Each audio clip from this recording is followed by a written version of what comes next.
Israel is the victor. It is a pioneer, an innovator. It took a land without a people and made it blossom at the hands of a people without a land. Israel is necessary. Israel is a haven. It is moral. It is a democracy. Israel is America. Israel occupies, no pun intended, a unique position in the American news media landscape, in its political landscape, and, more than anywhere else, in the American consciousness and imagination.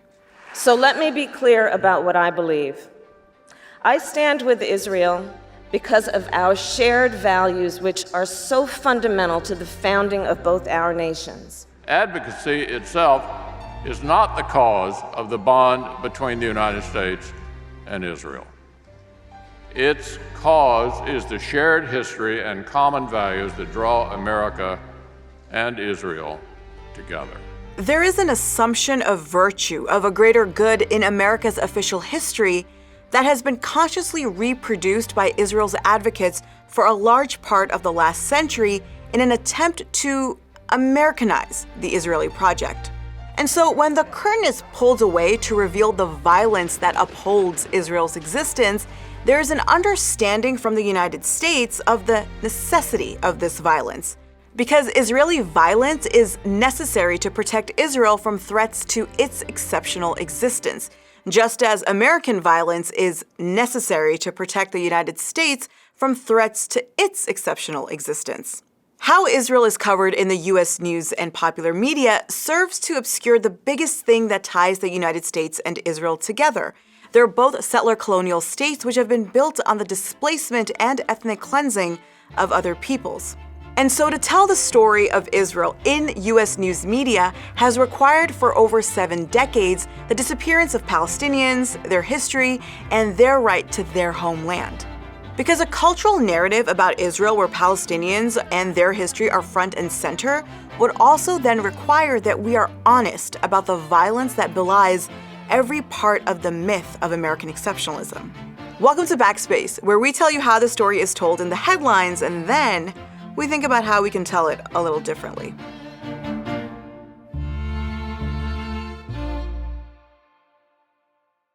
In the 7 decades since Israel was established as a state in the British Mandate of Palestine, American engagement, ideological, political, cultural, with the Jewish state has seen different iterations. But at its core, these iterations have relied on being a mirror of the American nation. And in that mirroring, Israel has been assigned a duality as both the victim and victor. Israel is a victor, emerging from one of the cruelest crimes of the 20th century as a successful, unified people who have built a formidable nation despite thousands of years in a persecuted diaspora. Modern Israel was born in the aftermath of the tragedy of the Holocaust. It was created to fulfill the long-standing dream of the Jewish people to return to the home of their biblical origins. Israel is a beacon of democracy in a sea of violence and hostility. Israel is the most important technology force in the world next to the United States. Israel is a victim, surrounded by enemies who want to drive it into the sea. Israel has a right to defend itself. Israel is surrounded by countries and entities that want to drive them into the sea. Tensions are rising after the deadliest wave of Palestinian terror attacks inside Israel in years. It has the right to eliminate the cancer that is threatening its very existence. There are many reasons why the U.S. has this distinctive relationship with Israel, but I think the one that is most important is actually cultural.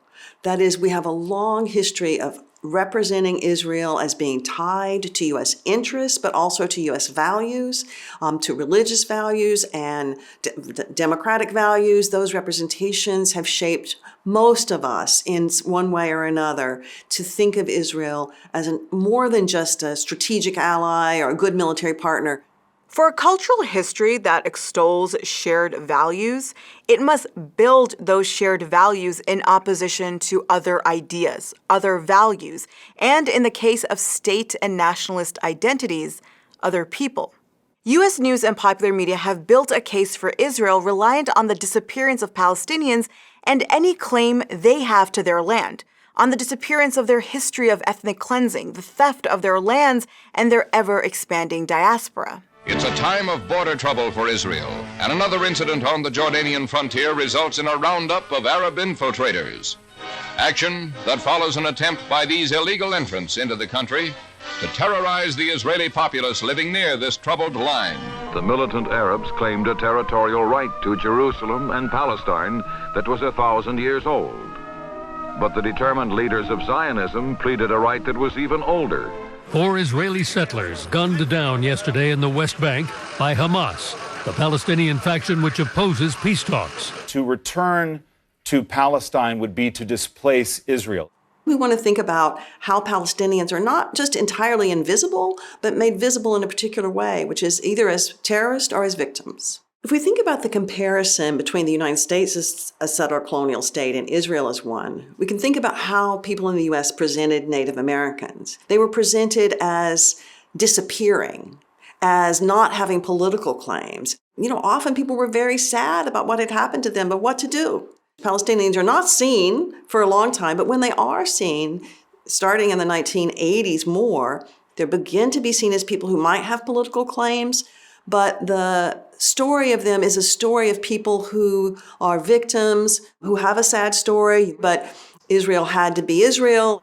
A counter-narrative to the American story about Israel that would be told from the Palestinian vantage point would also indict the sustained American histories and realities of violence against its indigenous and Black populations. Thus, Palestinians must be made into, at best, pitiful victims caught as collateral in Israel's attempt to defend itself, and, at worst, as generation after generation of terrorist threats. It doesn't really matter what the Palestinians do. They can blow up whomever they want to blow up. They can elect Hamas when given an opportunity to move forward. They can take one chance after another to recognize the state of Israel and their right to exist, and they will not do it. Well, last few times that negotiations have taken place, the emphasis has been on asserting that Israel has been victimized by terrorist activities by Hamas, by the failure of the Palestinians to govern themselves. In both representations of Palestinians, the purpose of the State of Israel, the political status quo, and its carefully curated image remain intact. Even when Israeli crimes and transgressions beyond the expanding occupation, land theft, and apartheid are clear, Israel's moral authority isn't questioned. Questioning that moral authority is akin to questioning the necessity of Israel. So, how did we get to this point, where deference to Israel's moral power is reflexive and unquestioned, a privilege not enjoyed by other countries and nations?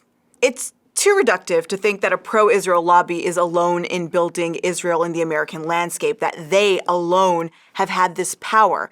It's also not enough to look at U.S. foreign policy interests in the region as the sole determinant of Israel's narrative power in U.S. news and popular media. Both those things are central, of course, but what brings it all together is the cultural history of Israel in the United States, how Israel was understood by Americans in the aftermath of the Second World War, and how much of that has been a mirroring of how the United States sees itself. There's a tendency to believe that the horrors of the Holocaust are what led to American support and sympathy for the establishment of a Jewish state in Palestine. But the late Dr. Amy Kaplan, in her 2018 book, Our American Israel, makes the argument that for Israel to be embraced by Americans, the idea of Israel had to be Americanized.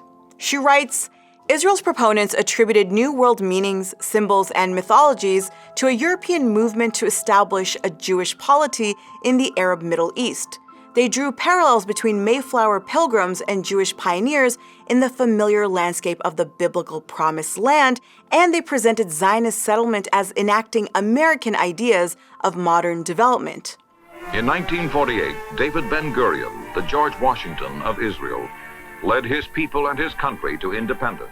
And this mirroring, according to Kaplan, wasn't hard to do, especially when both shared a belief in their exceptionalism as signified by how they celebrated their anti-colonial origins, struggling against the British Empire and distancing themselves from the violent conquest at the center of their founding. Just as indigenous peoples are erased from the founding of an America free from British colonizers, Palestinians are mostly disappeared in Israel's founding. At the founding of the Israeli state, there was almost no recognition of Palestinians at all. Even the word Palestinian was often used to refer to Palestinian Jews, people who had moved there Palestinian Arabs were all but invisible. They were talked about only as refugees. The idea that they even represented a national consciousness was nowhere to be seen. So it was the Israelis who had the narrative of decolonization and nationalism behind them. While some major news media like the New York Times were vehemently anti-Zionist, the narrative of decolonization and nationalism was embraced by many non-Jewish American liberals and progressives. They saw a Jewish state as the perfect rebuke to Nazi fascism, paralleling the official narrative of the US's defeat of Nazi Germany. They also saw Israel as an actualization of socialist ideals, especially with the establishment of kibbutzim and the Soviet Union's initial support for Israel.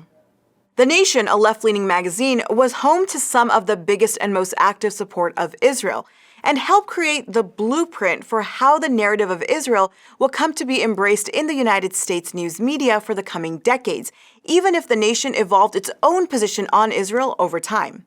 The Jewish Agency, founded by socialist Zionists who helped organize and fund Jewish immigration to Palestine, gave the Nation a grant of $50,000 in 1947 for the purposes of, quote, conducting research and publishing articles and reports and promoting the Zionist cause among American liberals and foreign delegates to the United Nations.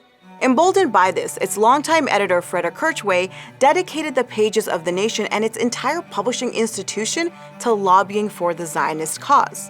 Between 1947 and 1954, the Nation Associates, which was responsible for publishing the magazine, produced 12 widely distributed reports campaigning for the Zionist cause. Kirchway even wrote a 133-page memorandum for the UN on behalf of the Nation, making the case for Israel and tying the Arab Palestinians to the Nazis, which became a mainstay of liberal arguments against Palestinian self-determination thanks to her efforts. She ultimately even took credit for pushing the Truman administration into recognizing the State of Israel. The Jews organized a government over there, and it's been a successful one ever since. Now, Kirchway is just one of several examples of American media liberals and progressives who worked diligently and successfully alongside Zionist groups and leaders to make Israel into a liberal project and ideal that looked like the United States. And for every sentence dedicated to what a beacon and necessity Israel was as a pioneering nation of the so-called New Jew, there were many more dedicated to trumpeting the barbarity, jealousy, and backwardness of Arabs and Muslims. This early period of creating myths around Israel isn't the only critical era in the cultural history of Israel in the United States, but it is the bedrock of how Israel comes to be essentially Americanized in the eyes of the public. This is the time where there is buy-in from Americans from all different backgrounds that, yeah, maybe Israel is necessary.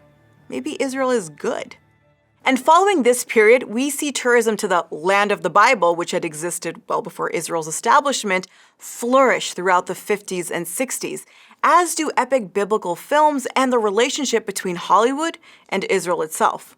The 60s in particular are bookended by two critical moments that guaranteed Israel's positioning in both an American consensus about its necessity and goodness and in the US's foreign policy future. The release of the 1960 film Exodus, which was supported by the Israeli government and based on the novel by Leon Uris, and Israel's quick victory over its neighbors in the war of June 1967. I think the book Exodus resonated differently for different audiences. I think for non-Jewish people, the book, but especially the movie, tells the story of Israel in an American register. It tells the story of Israel as the settling of a frontier. 1967 is an incredible turning point in Americans' views of Israel. Almost every newspaper or magazine has some joke or comment about how maybe we need to bring Moshe Dayan over to end the Vietnam War. Israel takes on this new vision or new version of a myth in the U.S. as an invincible and admired military power. So that image that emerges after 1967, that the U.S. should be both with Israel and like Israel in terms of foreign policy, I think is one of the structuring realities to this day in how many people think about Israel. Palestinians during these years more or less disappear from having any claim, only significantly reappearing as so-called terrorists with high-profile acts of violence, like the 1972 Munich massacre of 11 Israeli coaches and athletes, and then as victims in 1982, with the Israeli-backed massacre of Palestinian refugees in the Sabra and Shatila camps of Lebanon. And in Our American Israel, Dr. Amy Kaplan also, and most emphatically, notes that while we saw decades of Israel being Americanized for an American audience, following 9/11, we see an Israelization of the United States. We see a shift from the long-held, quote, admiration of Israel as a mirror of America's idealized self-image to emulation of Israel as a model for fighting America's worst nightmares. It may take a century, 2 centuries, 3 centuries, but we will exterminate you. Now, while there have been moments of sympathetic visibility of Palestinians in U.S. news media, there hasn't been a staking of the legitimacy of Palestinian claims. Israel, as it exists, always requires that its legitimacy, existence, and moral authority be upheld. So a Palestinian narrative about the Nakba, about apartheid, about the refugees and land theft hasn't even been allowed to be written in American cultural history. And that's been for many reasons, like Israel as an arm of American empire, anti-Muslim and Arab sentiments as fundamental to Israel's case for legitimacy, evangelical eschatology that's anti-Semitic, and of course the fact that the majority of American Jews fall into the category of whiteness. So how can journalists in U.S. news media engage with Israel and its role in U.S. history in a way that is honest and adheres to the basic principles of journalism, like punching up and never down? Well, it involves a lot of reimagining of how we've embraced Israel and disappeared Palestinians for 7 decades, based on whose humanity we've determined is worth more because of how it looks like ours. I think there is a question of why it has been so hard for Americans to imagine that Palestinians have an absolute right to self-determination, that Palestinians, as much as anybody else, has the right to represent themselves, to have some kind of sovereign control over their lives. It is a bit shocking to me that it's been so hard for Americans to understand that.